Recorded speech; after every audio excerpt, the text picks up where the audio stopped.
Welcome back to AFTV, everyone. We do have some news, and it's on the Cunha front. Matheus Cunha, the Wolves forward, who we all thought was signing a deal at Wolves after the original reports came out and links and rumours and, well, you know, all the stories that we covered here on AFTV, that Arsenal were interested in the player, that he'd apparently even been close to agreeing terms on a move.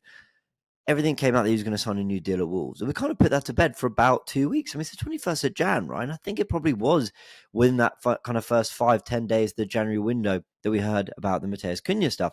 But it's all coming back up again. Now, to be fair, there was a feeling around Matheus Cunha that, you know, quite soon after the links with us, he'd agreed a deal with Wolves, and that was going to be it. He was going to be, you know, a Wolves player for the foreseeable. And at best, you'd be looking at him for the summer.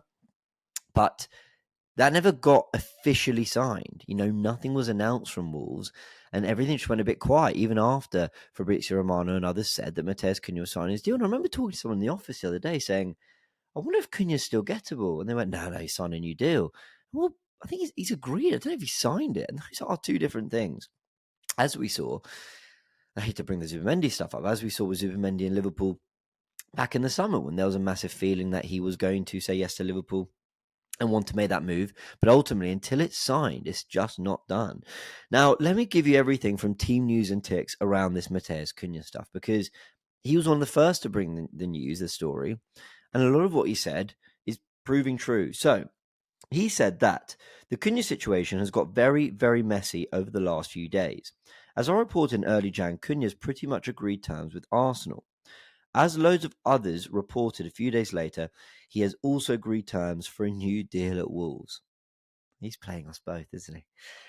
However, he is refusing to sign the deal whilst he thinks there's a chance he can move to Arsenal. He really wants Arsenal and is pushing from his side to make it happen. Arsenal will not be held to ransom over the price. I'm not sure what number we have in mind. We'll touch on that as well. It's seen as really in the balance, with both options still completely possible. Look, my initial reaction is that Wolves are going to want a really significant fee, and Arsenal won't pay it, especially for what Team News and Ticks is saying. Therefore, he will stay at Wolves, and this actually, you know, look, because he's such a good player, the Wolves fans will love him and move on. But ultimately, there will be a bit of like, hold on. You know, he went off the pitch without thanking the fans yesterday. His manager had to say something about that.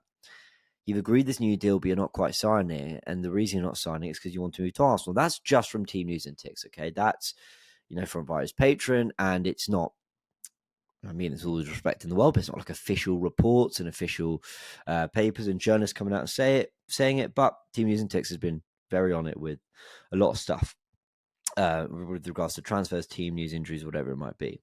So here's my kind of reaction to all of it. In terms of agreeing terms with us, I think we're in an age in football where that's just going to happen. You know, players and agents are talking to clubs. It used to be seen as like you're not allowed to do that, I think, but that's just different now. I think now clubs want to get an idea for what the player is thinking before they sort of enter the negotiations with the club. I believe this is probably true, that basically when we say agreeing a deal, it doesn't mean that, you know, especially with Arsenal, that sort of everything is, you know, written into a contract and he just needs to sign it. I imagine they've just hashed out some pretty clear details, and he said, yeah, I would sign that deal if it were in front of me. And Wolves have said, we'll offer you this, that, and the other. Here's the contract. And he's gone, I'm just going to wait a second. If he's waiting for Arsenal, you know, and he really wants the move, that could help Arsenal in negotiations with the price. But again, Wolves will probably feel like, you know, okay, it helps the negotiation in what way? If they wanted 85, maybe they'll take 75 to put the situation to bed, but probably not. I mean, these are still really, really big figures. So I'm not really sure him kind of, you know, forcing the move is going to, you know, do much to help Arsenal, but I might be wrong. I mean, basically, my feeling is that while I believe what Team News and Ticks is saying, I'm not sure this is necessarily news that is going to move momentum in Arsenal's favour in trying to get this deal done. Is even the first choice? We've had so many rumours about Sesko, Osimhen.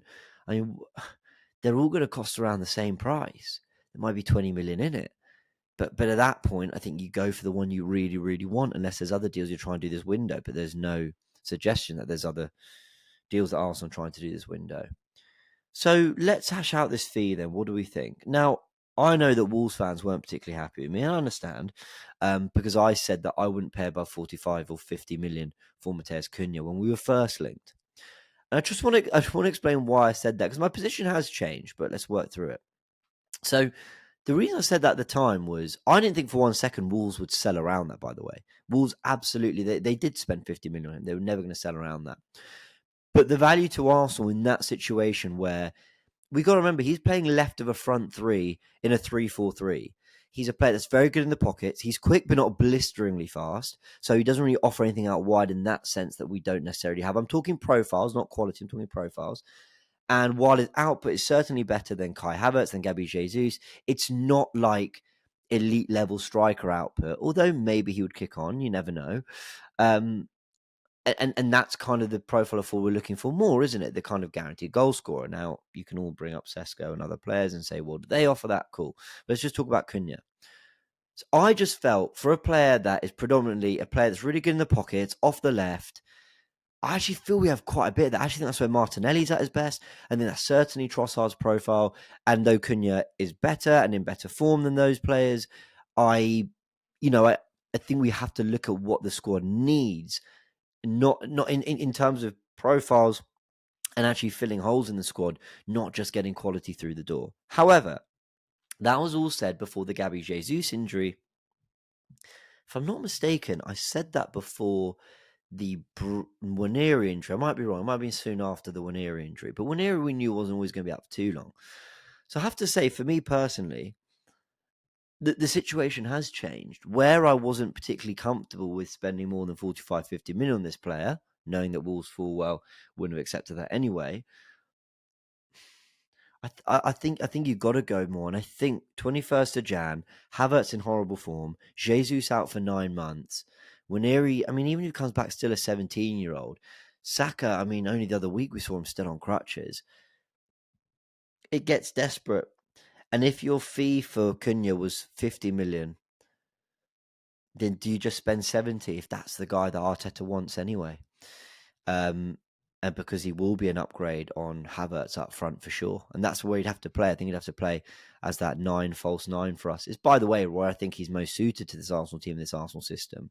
But the situation has changed. Purely because of the added context of the season. But before the Cunha thing, when it first came out, we were in the FA Cup at home to Man United. We had a League Cup home game against Newcastle, and there's still plenty of football to play in the Premier League. Since then, Liverpool have gone to Forest and Brentford, 2 tricky away grounds, and hosted Manchester United at home. Dropped points in 2 of those 3 games, and we're still potentially 9 points behind them, 6 with their game in hand. The situation has got more dire on the results front, on the injury front. So, yes, getting more desperate, I think you try get a Cunha. I also think you could maybe get a Cunha and then still want to dip into the market in the summer for another striker, because he doesn't necessarily have to be the player that leads the line, week in, week out in the future. So I think actually it doesn't necessarily stop you going for a Sesko in the summer. But it is, it's going to take some resources to get this one done. Look, my overall belief is that this deal won't happen because I think Arsenal would be willing. I'm guessing. I think Arsenal would be willing to go to 60, 65. I think Wolves would want 75, 80. I think I saw somewhere, it was a report, it was news aggregated, that Ben Jacobs said that Wolves would want 80 million for Cunha. So do Arsenal go to that? And as you can see, Team News and Tix has said Arsenal will not be held to ransom over the price. But he doesn't know what number we have in mind. I don't know about all this, people. I think it sounds to me, and there were reports, by the way, for everything I've just said about Team News and Tix and it not being official reports, there were official reports that there was kind of murmurs coming from Cunha's agent, and that everything wasn't quite sort of settled and, sunshine and rainbows in the background. I think you'd have to make a lot of noise, but then is that a player we want to necessarily bring in? This isn't a player that's like not without his controversy recently. I mean, wasn't he involved in something with the Ipswich coach or Ipswich manager or something that he got fined for. Maybe I might be wrong. And then didn't clap the fans and the manager to say something, and now we're hearing that things might be messy in the background of the agent. Look, I never really like using sort of secondhand information and rumors or whatever to assassinate, a player or a person's character. I mean, footballers get enough of that, but it's just worth reminding you of the things you'll all know anyway. It's all part of the conversation, I suppose. But Arteta doesn't really go for bad characters. If this is someone that he really wants, he'll know the player too, and will feel really comfortable bringing him to the squad as well. So, yeah, quite a lot to sort of digest and think about there on the Cunha front. I like him. I would definitely spend that bit more on him now, way more on him now, actually, than I would have at the beginning of the window, because the circumstances have changed. And yeah, I am getting a little bit more desperate, as I think Arsenal are. So how I'm feeling, how the fans are feeling is a reflection of probably how the club's feeling too. But I'm just not convinced this one gets done. And if it does, I think it's going to have to take something like him refusing to train or something like that. Although a lot of people online were saying he didn't play well against Chelsea, didn't catch that game.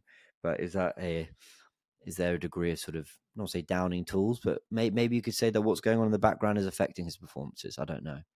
So there we go. I've been quite pensive about that one because I'm not really kind of sure again what I think is going to happen. But I'd love to know your thoughts in the comment section below. Worth knowing that Calafiori and Nwaneri are back in training for Arsenal.